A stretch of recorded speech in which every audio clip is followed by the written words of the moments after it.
As long as you're holding and you're feeling some resistance there, and then when you let go, there's like a release in your own physical sensation, then you are doing the type of exercise that is the best at reducing blood pressure. Hi, welcome to the Judy Terrell Show, where I explore topics intended to optimize every body 50, 60, 70, and above. Hello, everybody, and welcome to your second 50. If you are joining me right now, then you are in my series that I'm doing as a 6-part series on how to reduce blood pressure by using behavioral medicine.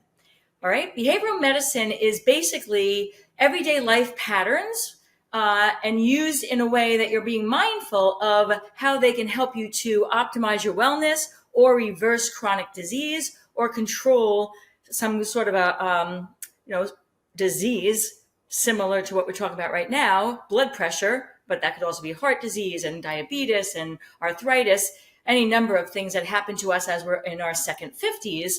But behavioral medicine is, what are you doing in your everyday life, and how can you use that as medicine to counter and rebalance your body in a way that might help you to either minimize pharmacology or maybe even avoid it altogether.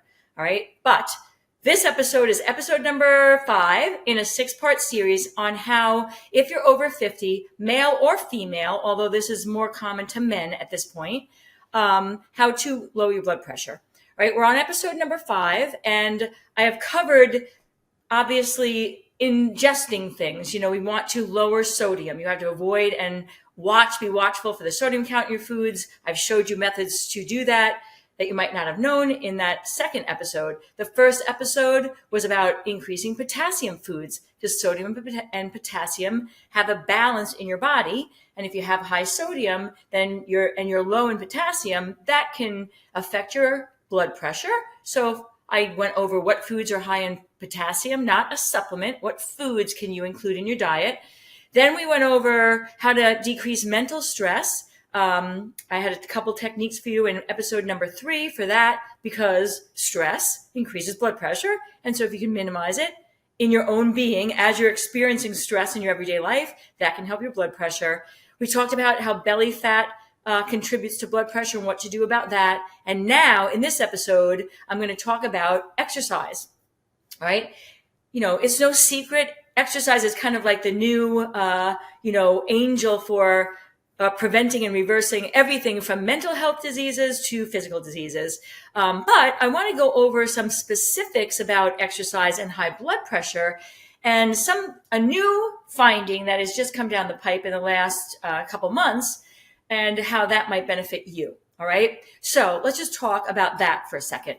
What they have found in this meta-analysis, and meta-analysis is basically when the researchers look over not just one research study, but a pack of research studies. What is the research studies over the last several years?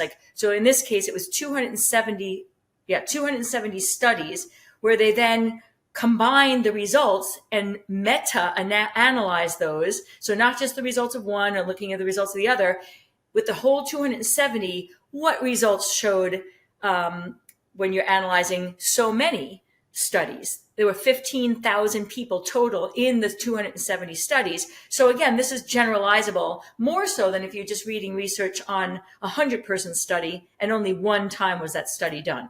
All right. So this meta-analysis, what I'm trying to tell you is it holds some weight. There's some, pearls of wisdom we're going to take that is probably generalizable to you and not just to a small cohort of 100 people that the study was done on. All right. So let me tell you what they found. So what they found was a very specific type of exercise was the most effective for helping to reduce blood pressure. And it's not what you might think. It definitely wasn't what I thought. All right. The type of exercise is isometric. I would have thought that was the opposite, that isometrics would have helped to increase blood pressure, because basically, you've all heard of isometric exercises. To clarify what they are when you hold a position and don't move, but the muscles are contracting and you hold that position for, anywhere between 10 seconds and a minute or longer. And that's called isometric because you're holding one iso position. All right. So an example of an isometric exercise would be if you put your palms together and pushed against each other, Now I'm going to be working my chest muscles. You can see my arms.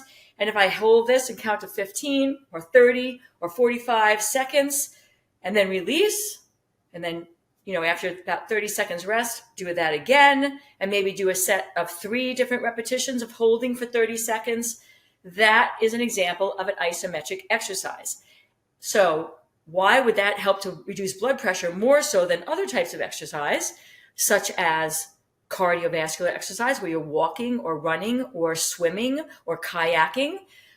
Wouldn't you think that would be better because the blood flow is consistent, it's moving through your body? Or maybe dynamic weight training where you're actually taking a resistance of, let's say I had a dumbbell and I'm doing a bicep curl, all right? But that's dynamic because you're moving through the range of motion versus, for instance, if I'm going to hold this weighs about a pound, all right? And I just hold this out like this is an isometric exercise, all right? This is a dynamic resistance exercise, but isometric is I'm just holding it, and now my shoulder muscles are holding it up because it's up against gravity. It's coming down on me like this, so that these muscles have to actually contract for my arm to stay out here with this 1 pound weight, all right? So isometric exercises are being shown to have more effect than the dynamic, again, surprising to me, or the cardiovascular, or the HIIT training, which is where you're getting your heart rate up for 10 to 60 seconds, getting breathless, running in place, let's just say, and then catch your breath, and then do it again for 15 seconds, and then catch your breath. That is called HIIT training. Hi, everybody. I wanted to interrupt this podcast because I want to give you something. Your Second 50.life is my virtual platform that is designed for both men and women over 50 and 60, 70, and 80, and it includes pre-recorded video information on exercise and how to do it, whether you're fit and in good health, or if you have bad knees, bad shoulders, a bad back, whatever. It includes information on how to eat for weight management and how to eat for health management. It includes information on the psychology of the aging and what do we need to do in our heads. Because let's face it, this aging thing is not for the faint of heart. So your Second 50.life is a virtual platform of resources that you can access at your own leisure, but it also includes 2 times a month live video coaching with me so that you can bring your own individual questions and get individual coaching, as well as have access to all the information on the pre-recorded videos.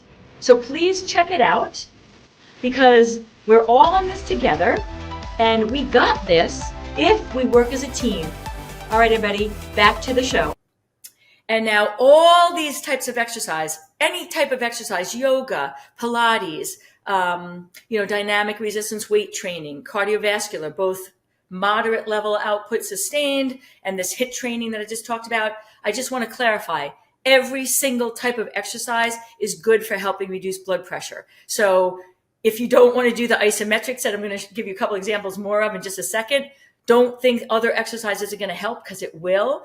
I'm just telling you that in recent analysis, it is a new finding that isometrics are actually best at helping to control blood pressure.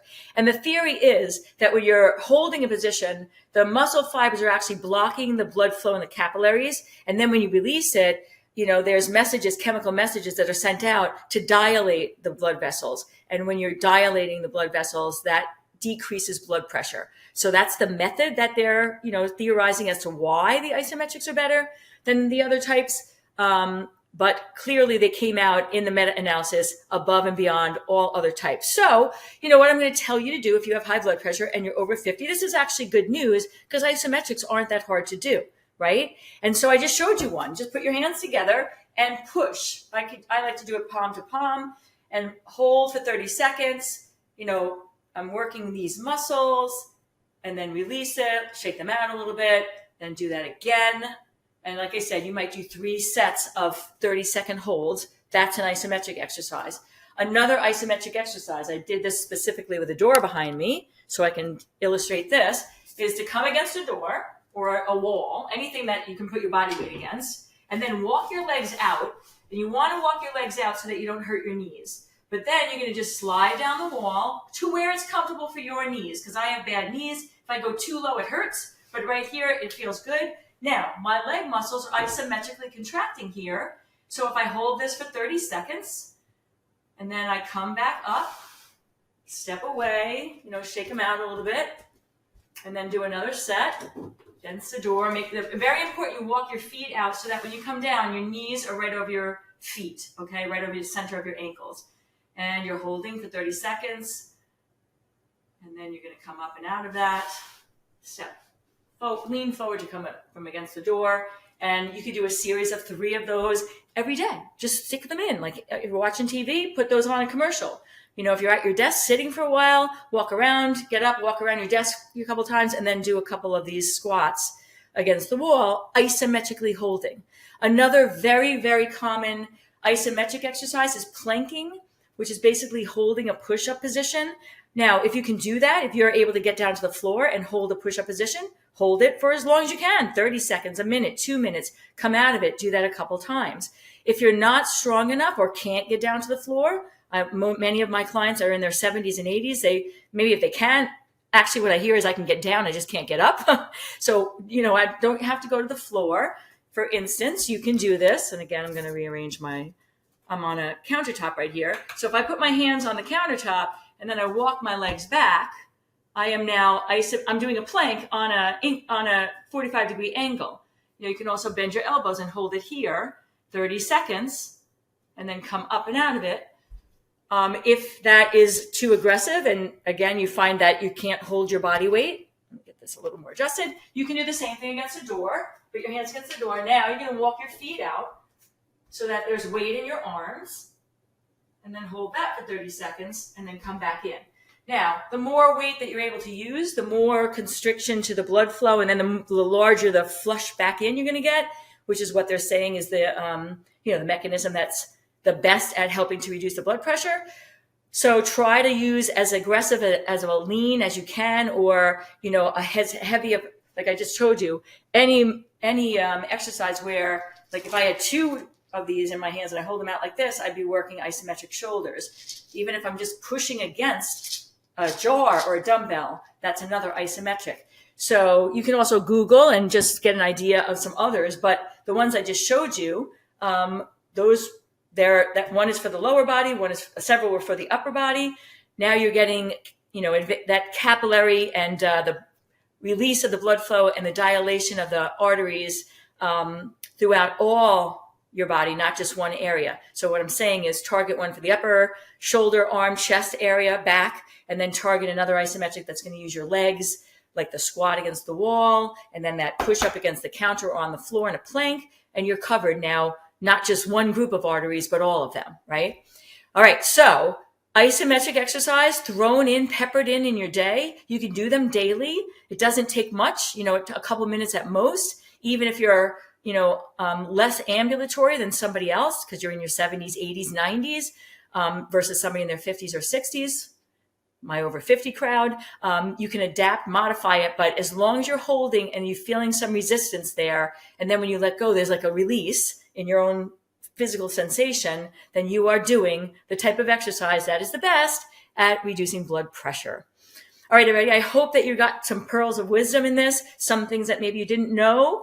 That is my goal, to help others from my knowledge base. I'm a nationally certified health coach. I'm an over 50 personal trainer for men and women both, nutritional coach, weight loss, men weight management coach, health coach. So I am swimming in data and information that I want to relay to men and women both who are over 50, hence this podcast, hence all my other videos and things that I'm putting out for public consumption. I have a subscription page, digital, online, full of information similar to this that is all geared towards over 50. So your second life, your second 50 life is the site. So take a look at that, check that out. And there is one more episode in the series. It is episode number 6. So don't miss that. Then you'll have 6 tools so that if you are somebody with high blood pressure and you'd like to reduce your medication or get off it, or just find some other behavioral things you can do to help to control it, you came to the right place. All right, everybody, you got this, and see you soon. In the meantime, be well. And if you'd like to have access to some of my additional resources, I can be found at Facebook, Instagram, YouTube, and on my website, www.judyterrell.com.